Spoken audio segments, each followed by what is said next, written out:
안녕하세요. 투자의 세계를 파헤치는 블랙스톤 H입니다. 채권 하면 보통 안전자산 딱 떠오르시죠? 근데요, 모든 채권 뒤에는 채무 불이행이라는 아주 교묘한 위험이 숨어 있습니다. 오늘 저랑 같이 이 위험의 정체가 뭔지, 그리고 이게 채권 가격을 어떻게 흔드는지 한번 추적해 보겠습니다. 네, 맞아요. 그래서 오늘 우리가 풀어야 할 미스테리가 바로 이겁니다. 연 10%라는 어마어마한 수익률을 약속하는 채권이 있다? 이거 진짜 믿어도 될까? 이게 엄청난 기회일지 아니면 우리 투자자를 노리는 교묘한 함정일지 지금부터 단서 하나하나 찾아보죠. 좋습니다. 우리의 수사 계획을 말씀드릴게요.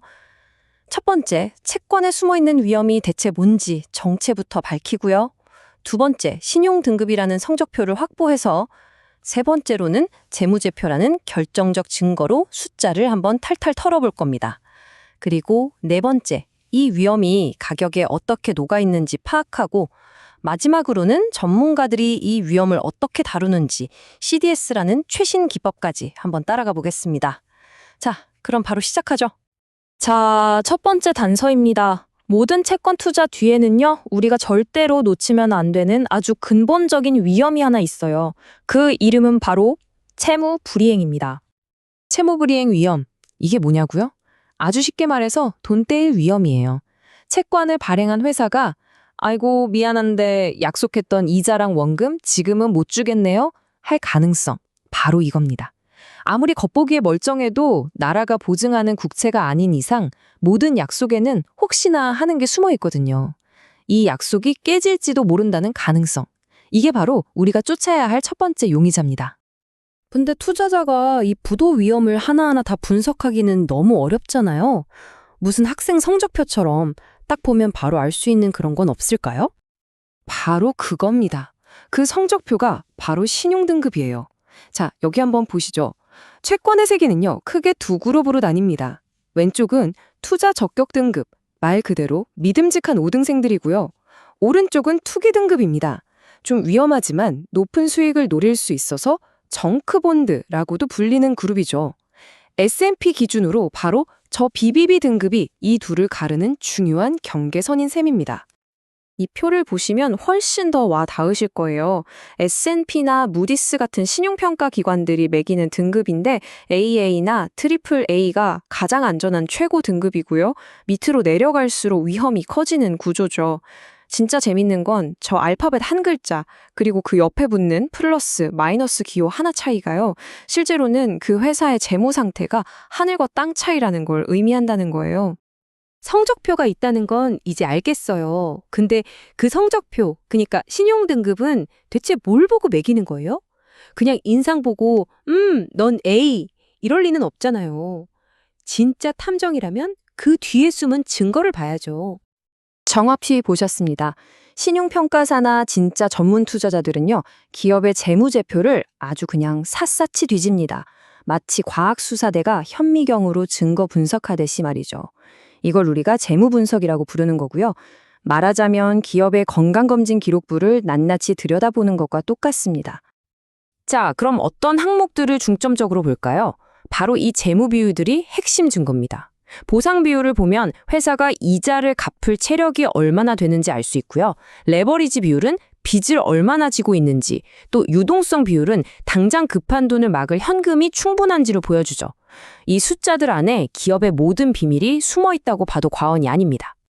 이 표를 보시면 그 차이가 정말 극명하게 드러나죠.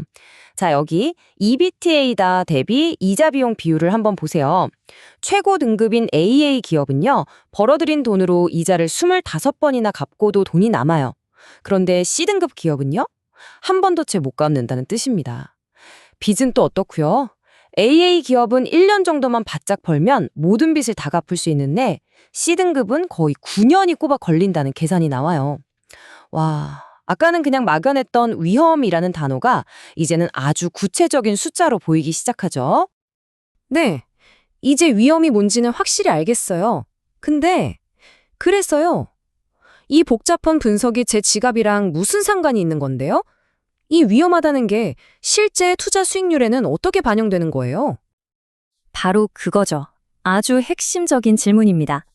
그 답은 채무 불이행 프리미엄이라는 개념에 있어요. 투자자들이 그냥 위험을 떠안지는 않잖아요. 당연히 위험을 감수하는 만큼 보상을 더 받고 싶어 합니다. 그래서 부도 위험이 높다고 분석된 채권일수록 투자자들을 끌어들이기 위해서 더 높은 수익률을 프리미엄으로 얹어줄 수밖에 없는 거예요. 바로 이 프리미엄이 우리가 맨 처음에 봤던 그 연 10% 수익률의 정체에 한 걸음 더 다가가는 결정적인 단서입니다. 자, 이제 모든 퍼즐 조각에 맞춰주고 있습니다. 재무 상태가 안 좋아서 부도 위험이 높다고 평가받는 회사는 투자자들을 유혹하기 위해 더 높은 만기 수익률을 약속할 수밖에 없는 거죠. 이게 바로 시장이 위험과 보상의 균형을 기가 막히게 맞추는 방식이에요. 우리가 처음에 그렇게 궁금해했던 그 10% 수익률의 비밀이 바로 여기에 있었던 겁니다.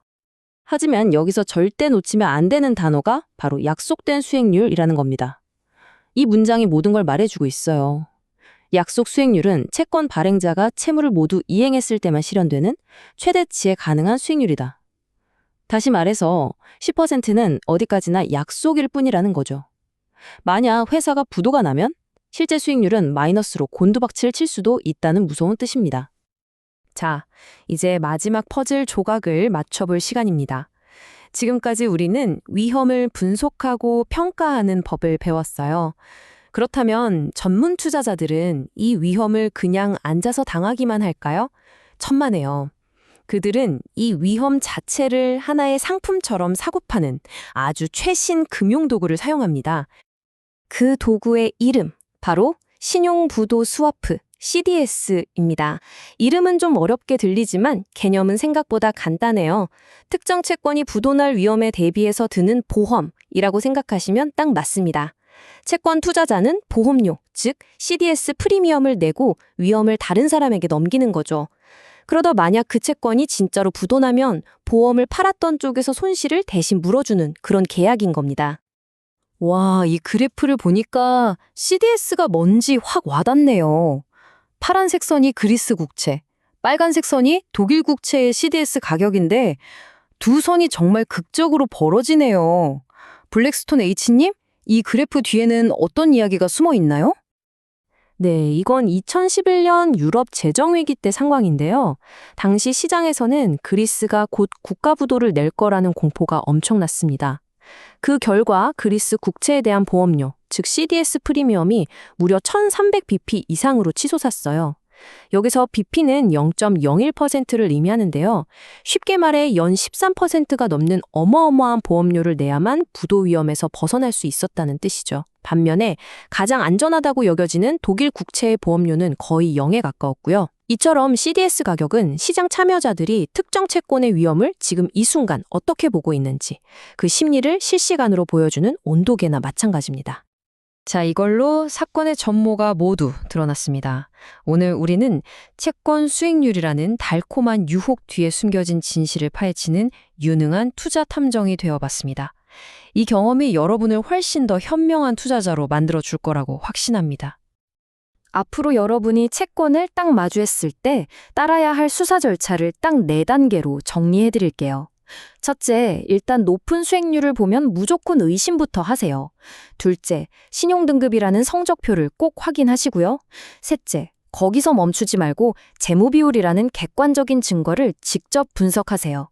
그리고 마지막으로 그 수익률이 과연 내가 감수할 위험에 대한 정당한 보상인지 냉철하게 판단하는 겁니다. 오늘 이 과정을 통해 여러분은 더 이상 그냥 남의 말만 듣는 투자자가 아닙니다. 이제 여러분은 숫자의 이면을 읽고 채권에 교묘하게 숨겨진 위험을 꿰뚫어 볼 수 있는 진짜 투자 탐정입니다. 자, 이제 당신은 채권에 숨겨진 위험을 어떻게 파헤치시겠습니까?